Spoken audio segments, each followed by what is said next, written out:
guys, it's Way here and welcome back to the FIFA 18 Road to Glory, and today in episode 8 we're going to be starting off with a squad builder challenge that I actually completed about a week or so ago, but I forgot to include in one of the previous episodes, and since it did give me some packs I thought I would add it in just at the beginning so you guys can take a look at that. But talking of packs, we've also got 5 gold upgrade packs. They're the packs that give you 2 rare gold players. That's going to be coming up later on in the video as well, and we get some decent players in there, and I've been really lucky with those on my main account. I've got Inform Aspilicueta, Inform Fellaini that you may have seen me get in a video that's probably come out a couple of hours before this one, as this is the second upload of the day. I've got really lucky in those packs on my main account, so I thought I'd try them out on this account. We get some decent players, and that's probably something I will do in the future. I'm probably going to do between 3 and 5 of those packs every other episode and see what we can get, because you never know, we could get a really good untradeable player that we could build a team around. But I have got the main team that we built on the last episode that we're going to be playing some games with as well. As always, I play like 3 or 4 games per episode, and I've actually been playing really well recently. I think it's since the patch, it just suits my gameplay a lot more, but I'm really not sure what's changed, apart from the fact that there's now a marker showing which player your opponent's controlling. I'm not sure what they've changed, but I just seem to be playing a lot better since the patch. Maybe it's just the team I'm using, but I think it's got to have something to do with the patch, because I used to be very kind of average at the game, and now I've been winning like 90% of my games, or at least not losing 90% of my games. I'm either drawing or winning the vast majority, and I'm playing a lot better than I used to. But as you guys can see in the background, we have got a few packs just playing out, and those are from the SBC we completed a couple of minutes ago. We do have the 2 rare gold player packs coming up in just a moment, but I actually have a load of brand new stuff planned for the series coming up in future episodes. Next episode, we've got something a little bit different. I'm actually going to be playing the foot draft, and yeah, we're going to be picking that, playing through, seeing what we get as the rewards, opening all those up. And as you guys can see in the background, we actually get Dani Alves. I thought for a second that was going to be Neymar, because obviously we've got a PSG Brazilian, but it is Dani Alves. I mean, I'll take that. He's a very, very good player. We also get Schneidlin. I thought that was going to be Bakayoko, Kante, Matuidi. Actually, not Bakayoko, because he's not a drop down, but I thought that was going to be someone a lot better. Ended up being Schneidlin, which isn't too bad. And we also ended up getting Joe Hart in the pack as well, and Tom Heaton in the final one.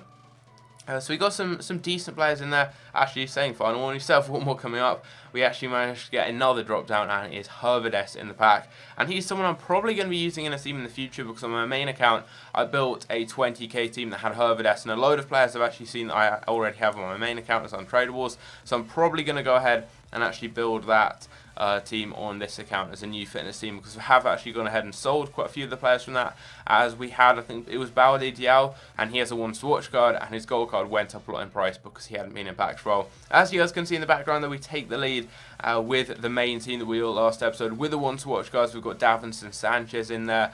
We've got some really good players with the 1 swatch versions. We've got Hernandez as well, and Bruma, all 3 with their 1 swatch cards. And there's some great players in there, like Werner, Lucas.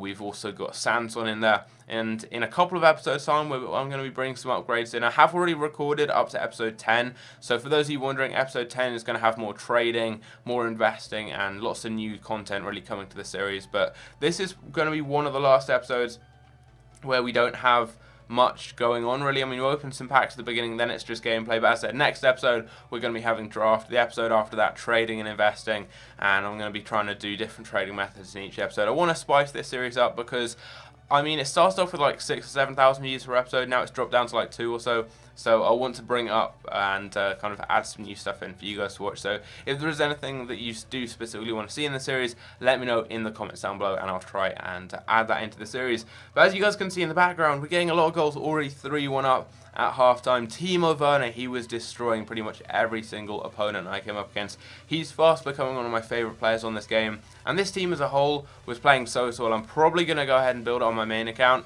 and even if you just go with the normal gold cards of the 1 swatch items, this team is like 70, 80k. It's so cheap, and I mean, for what you're getting, it's actually very, very good. This guy did end up pulling a goal back though, and he brought it to 3-2. Juan Mata with the goal. I think this guy was a United fan, but the game did end up ending 3-2, as you guys can see. Werner with 2 goals, man of the match display from him, 2 assists for Ben Arfa, and he is actually really good, Ben Arfa. Never see anyone using him because of his big downgrade from an 84 last year to an 81, but he is actually very, very good. And as you guys can see, it was probably a deserved win, I mean, at least in terms of stats. And there you go, 2 wins and 1 loss in Division 9. And we come up against the next team. It's a decent one. He's got some decent players there, but not the best chemistry.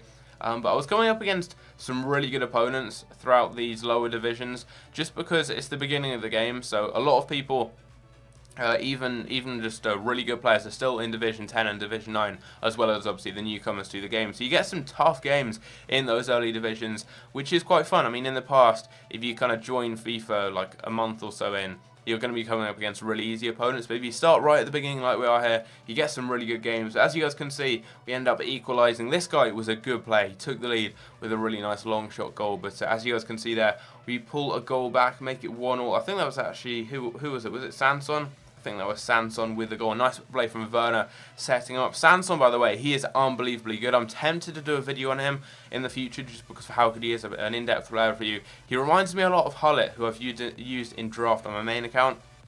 He was really good, but take a look at that for a finish from Timo Werner, and he makes it 2-1. Very, very nice chip over the keeper. And as I said, Werner is so good. I was using him a bit on my main account, partnered up with Antonio, and he was decent.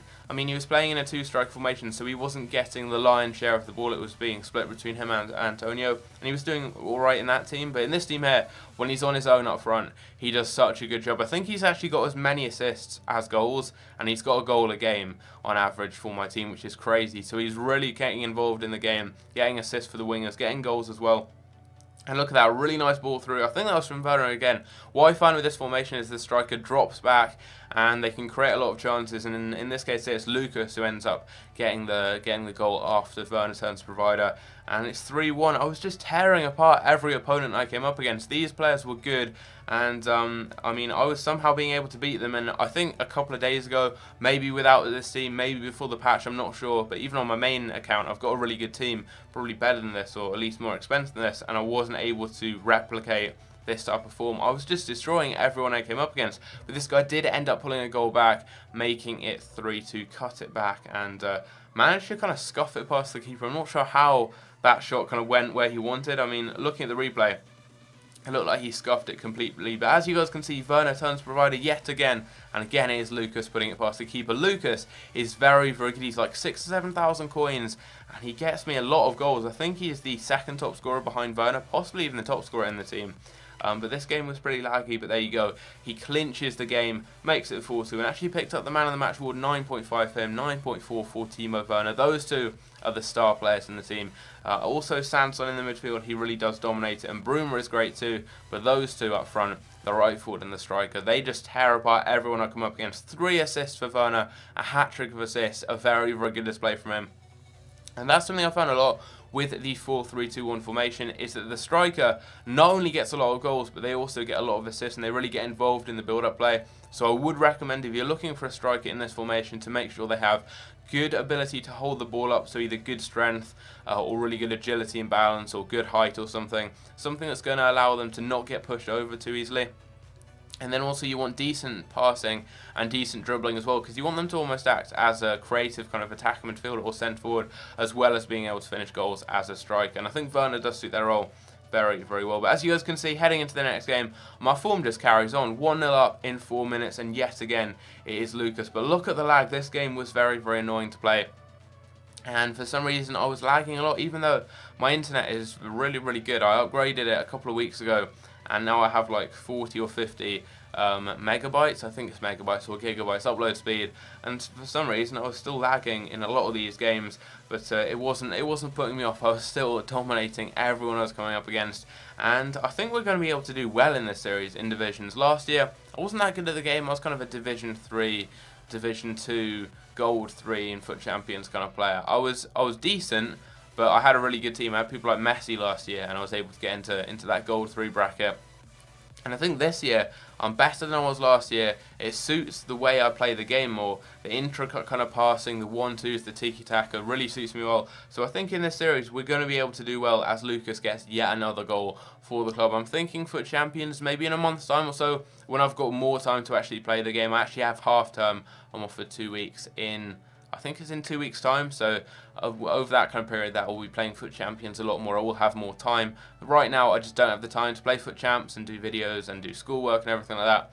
But when I'm on half term, I've got the time to play Foot Champs. Also to grind out squad battles more. Haven't been playing that too much recently. But you guys are going to be seeing in not tomorrow's episode, the episode after tomorrow, It'll be out in 2 or 3 days. The draft episode. Draft is actually a viable way of making coins this year. You can get some good packs from that. So if you guys do want to see more draft potentially in the future, be sure to let me know. And also something else you guys could do is leave some comments down below and leave some questions that you want answering in future episodes. So probably in episode 10 when I go over the gameplay. I mean, you guys can watch the gameplay in the background, but I don't need to commentate over it. Instead, I can be answering questions. You guys can ask me anything to do with the FIFA, really, anything to do with trading, anything to do with building teams, players I'd recommend, anything like that. You guys can let me know, and I'll try my best to answer those questions in some videos. I think that'll be cool, and it would add kind of a more interesting aspect to the series for you guys. But what I'm finding this year is skills are back. Skills seems to be so much more effective, and you're going to be seeing that in a lot of the clips, especially in a couple of episodes' time. I started just skilling a lot more, especially with Ben Arthur. But in this team right here, I was using the skills, especially with Lucas down the wing. And you're going to be seeing in quite a few of the clips, and you will have already seen in quite a few of the clips, I used the brand new spin where you actually, kind of like a Berber spin, but instead, well, with a Berber spin you do this, and with the new skill you do this. You kind of do the opposite to a Berber spin. You flick the right stick back and then to either side. It works so well. You'll have seen me doing it a few times, and it's probably the best new skill move, that and the Cruyff turn. Do work very well, but yet again, it is Lucas getting the man of the match award. 2 goals for him, 2 for Werner as well, and we get yet another win. I don't think we've lost a single game so far in at this episode, and that is going to be the final game. And there we go. I mean, he had more shots than maybe he did have less possession, less on target, and there we go. Only 1 more point needed in Division 9 to get promotion to Division 8. But there we go. That is going to be the final game. You guys will be seeing the team in just a moment as well, and I think I actually show you guys the records too. We're currently on 58 wins, 4 losses, 3 draws, which I'm very pleased with. But as you guys can see there, these are some of the player records. So Sanson's doing very well, 2 goals, 2 assists for him from that deep lying centre mid role is really good. Werner with 5 goals, 6 assists in 6 games. 6 goals and 2 assists for Lucas actually makes him the top scorer in the team. But there we go, that is the team. Hopefully you guys did enjoy. Leave a like if you did, subscribe if you're new around here, and I'll catch you guys in my next video. Take care.